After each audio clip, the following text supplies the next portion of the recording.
精力有限，它不可能与所有的雌性交配，这对于失败者或许是个绝佳的机会。幸运的是，失败者并没有离去，因为他还有一项独门绝技。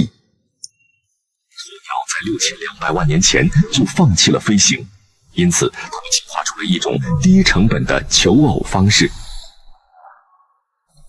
通过这种千里传音的嗡鸣声，能够精准地吸引交配对象。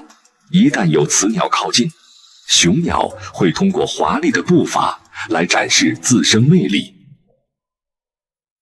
鸵鸟拥有陆地动物中最大的眼球，这足以让它们评估雄鸟的每一处细节。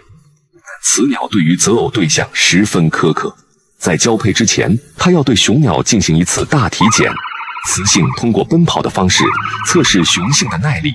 鸵鸟是世界唯一只有2根脚趾